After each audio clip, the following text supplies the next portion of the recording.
Terima kasih Tan Sri. Saya ialah tak pandai berpantun. Macam Yang Berhormat Pontian. Oh, Pontian tak ada. Aku tak saya boleh wakilkan pantun pada dia. Terima kasih Yang Berhormat Kota Baru.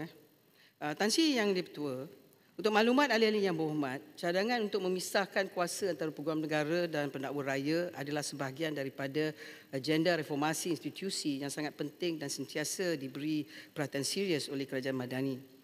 Isu ini bukan sekadar soal teknikal undang-undang tetapi berkait langsung dengan kepercayaan rakyat terhadap sistem keadilan, prinsip accountability serta ketulusan pentadbiran undang-undang. Sebab itu kerajaan tidak mahu melaksanakan secara tergesa-gesa tetapi mengambil pendekatan yang teliti, menyeluruh dan inklusif. Untuk pengetahuan ahli Yang Berhormat, Tan Sri Yang Di-Pertua, pada 10 September 2025 tahun ini, Jemaah Menteri telah mengambil satu langkah yang besar dengan persetujuan dasar untuk menerima pakai model pengasingan penuh di mana fungsi Peguam Negara dan Pendakwa Raya akan dipegang oleh dua individu yang berbeza dengan kedudukan yang setara. Disebabkan oleh keputusan tersebut, maka langkah seterusnya adalah dalam menjayakan usaha reformasi ini, pertama sekali pindaan terhadap perlembagaan persekutuan perlu dibuat bagi memberikan punca kuasa dengan izin, enabler provision bagi membolehkan pelaksanaan pemisahan peranan dan kuasa Peguam Negara dan Pendakwa Raya dibuat sah di segi undang-undang. Rang Undang-Undang Perlembagaan Persekutuan pindaan ini dihasratkan untuk dibentangkan pada tahun hadapan. Ini adalah pindaan perlembagaan yang sangat-sangat penting kerana ia akan mewujudkan kerangka undang-undang yang memisahkan secara rasmi fungsi nasihat undang-undang kerajaan oleh Peguam Negara dan fungsi pendakwaan jenayah oleh Pendakwa Raya dan juga peruntukan peralihan. Tan Sri Yang Di-Pertua dan Yang Berhormat sekalian, selepas pindaan perlembagaan persekutuan ini dikuatkuasakan, kerajaan akan membentangkan pula dua rang undang-undang susulan, iaitu pertama rang undang-undang saraan bagi menetapkan struktur gaji dan allowance untuk jawatan baru Pendakwa Raya dan rang undang-undang pembaharuan undang-undang Pendakwa Raya, iaitu sebuah rang undang-undang omnibus yang akan meminda pelbagai undang-undang lain yang berkait rapat dengan fungsi pendakwaan. Ini bermaksud kerajaan telah menyediakan bukan sahaja pelan dasar tetapi juga garis masa yang konkret untuk melaksanakan reformasi yang besar ini. Terima kasih Tan Sri Yang Di-Pertua. Baik, saya jemput Kota Baru. Terima kasih Tan Sri, terima kasih Yang Berhormat Menteri atas jawapan. Saya ada dua soalan tambahan. Soalan pertama ni ada dua rangkai. Rangkai yang pertama saya ingin tahu daripada kerajaan, apabila berlaku pemisahan kuasa antara Peguam Negara dan Pendakwa Raya kelak, adakah Peguam Negara akan menjadi anggota pentadbiran? Maksudnya menghadiri mesyuarat kabinet dan juga menghadiri parlimen sebagai anggota pentadbiran dalam parlimen. Pertama. Yang kedua, setelah berlaku pemisahan ini juga saya nak tahu di mana kedudukan Peguam Cara Negara ataupun Solicitor General yang mengendalikan kes-kes sivil bagi pihak kerajaan. Adakah dia duduk bawah Peguam Negara ataupun duduk di bawah Pendakwa Raya? Soalan yang kedua Yang Berhormat Tan Sri, sejujurnya saya cukup teruja dengan pendirian dan juga ketegasan Yang Berhormat Menteri Undang-Undang kita ni berhubung dengan integriti institusi Peguam Negara dan juga institusi kehakiman itu sendiri. Saya masih ingat pada tahun 2021, Yang Berhormat Menteri pada masa itu jadi Timbalan Speaker mengeluarkan satu kenyataan tubuh RCI untuk bawa perubahan kepada pejabat Peguam Negara, kata Azalina, pada 23 Julai 2021. Setelah menjadi menteri pula pada 20 Februari tahun 2023, sekali lagi Yang Berhormat Menteri mengeluarkan kenyataan kerajaan akan tubuh RCI, teliti isu integriti kebebasan institusi kehakiman. Saya ucapkan tahniah.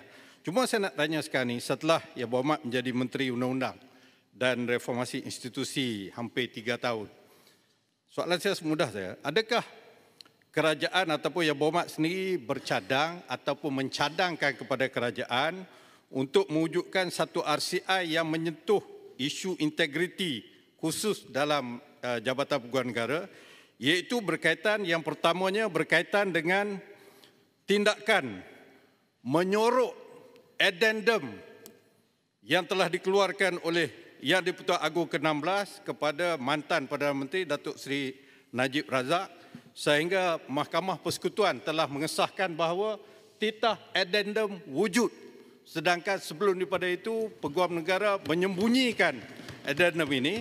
Dan yang keduanya, satu juga melibatkan Peguam Negara berikutan bocornya 1 minit mesyuarat Suruhanjaya Pelantikan Hakim JAC yang bertarikh 16 Mei 2025, yang dengan jelas dalam minit ini menyatakan bahawa mantan Ketua Hakim Negara beritahu dalam mesyuarat ini, Peguam Negara tidak menghormati kebebasan kehakiman apabila Peguam Negara bertemu dengan Yang Amat Arif Ketua Hakim Negara memohon agar penghakiman bagi suatu kes dibuat memihak pihak tertentu, dan juga telah meminta Yang Amat Arif Ketua Hakim Negara pada masa itu memindahkan seorang hakim Mahkamah Tinggi yang mengendalikan kes tertentu dengan cara yang tidak selaras dengan pendapat Ketua Peguam Negara. Okey. Jadi adakah RCI dalam 2 kes yang mencemar integriti Peguam Negara ini telah dibuat atau dicadang untuk dibuat oleh pihak kerajaan? Terima kasih. Terima kasih. Silakan Menteri. Terima kasih Yang Berhormat Kota Baru. Saya tahu Yang Berhormat memang ialah juga mantan Menteri Undang-Undang, dan Yang Berhormat juga pernah bertanggungjawab di segi Parlimen. Yang Berhormat memang tahu bahawa soalan Parlimen ni saya kena jawab soalan yang ditanya. Soalan yang Yang Berhormat tanya saya ialah berkenaan dengan status terkini cadangan pemisahan kuasa Peguam Negara dan Pendakwa Raya. Itu saya dah jawab langkah-langkah yang akan kita ambil. Yang mana Yang Berhormat cakap tentang isu kes yang baru-baru ini Yang Berhormat memberikan kes dalam kes JAC, kenyataan dan sebagainya. Jawapan saya di sini rekod semuanya subjudis, masih dalam pembicaraan. Jadi saya rasa tidak adil untuk saya memberi komen. Berkenaan dengan isu integriti, bukan saja Peguam Negara tetapi sesiapa yang memegang jawatan, sama ada di pihak kerajaan ke bukan kerajaan dalam elemen politik, tetapi jawatan-jawatan tertentu. Elemen integriti ialah elemen yang memang terpakai pada semua pihak. Itu sebabnya bagi pihak kerajaan madani, bila nak bercakap tentang isu dengan izin, transparansi dan accountability, selain daripada mempunyai struktur-struktur yang ada sekarang dalam beberapa jawatan kuasa, kita juga mahukan contohnya seperti isu kewujudan Akta FOI, Freedom of Information. Diikuti pula dengan Akta Whistleblower dan juga dengan kewujudan Ombudsman. Ini semua adalah struktur-struktur yang akan dapat membantu tentang elemen-elemen integriti yang mana memberikan rakyat hak dan peluang untuk menyuarakan tentang beberapa isu yang mereka kendaki. Tetapi bila bercakap tentang Peguam Negara, saya sebut dalam jawapan saya bahawa pemisahan itu mesti dilakukan di segi struktur, iaitu perlembagaan. Sebab dalam perlembagaan kita hanya merujuk kepada satu individu yang dipanggil Peguam Negara. Berkenaan sama ada anggota kabinet memegang jawatan Peguam Negara bila dipisahkan, terpulang kepada keputusan dasar Menteri-Menteri Kabinet.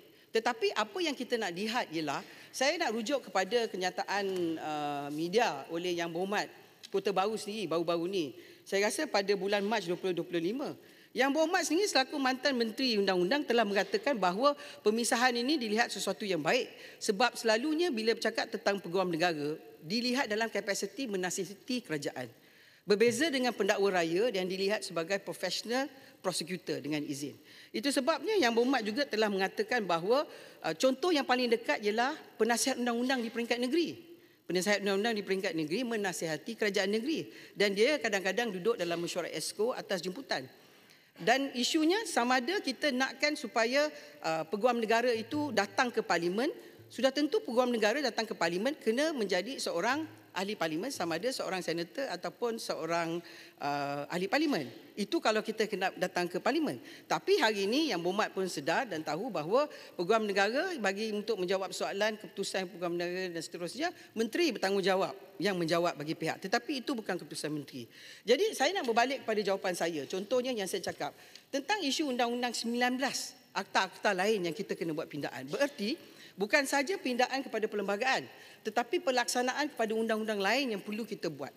Contohnya isu di segi Kanun Tata Cara Jenayah, Akta Taksiran 1948-67, Kanun Keseksaan, Akta Cukai Pendapatan 1967, Akta Kaedah-Kaedah Mahkamah Rendah 1955, Akta Keterangan 1950, Akta Mahkamah Kehakiman 1964, Akta Mahkamah Rendah 1948, Akta Immigration 1959, 1967, Akta Kesalahan-Kesalahan di Luar Negeri 1976, Akta Cukai Keuntungan Harta Tanah 1976, Akta Majlis Parlimen Keistimewaan dan Kuasa 1952, Akta Organisasi Antarabangsa Keistimewaan dan Kekebalan 1992, Akta Kanak-Kanak 2001, Akta Pencegahan Perubahan Wang Haram Pencegahan Pembiayaan Keganasan hasil daripada aktiviti haram 2001, Akta Bantuan Bersama dalam Perkara Jenayah 2002, Akta Anti Perdagangan Orang dan Anti Penyeludupan Migran 2007, Akta Suruhanjaya Pelantikan Kehakiman 2009, Akta Perlindungan Saksi 2009. Jawapan saya, Tan Sri Ketua, kerajaan Madani bukan kerajaan yang retorik.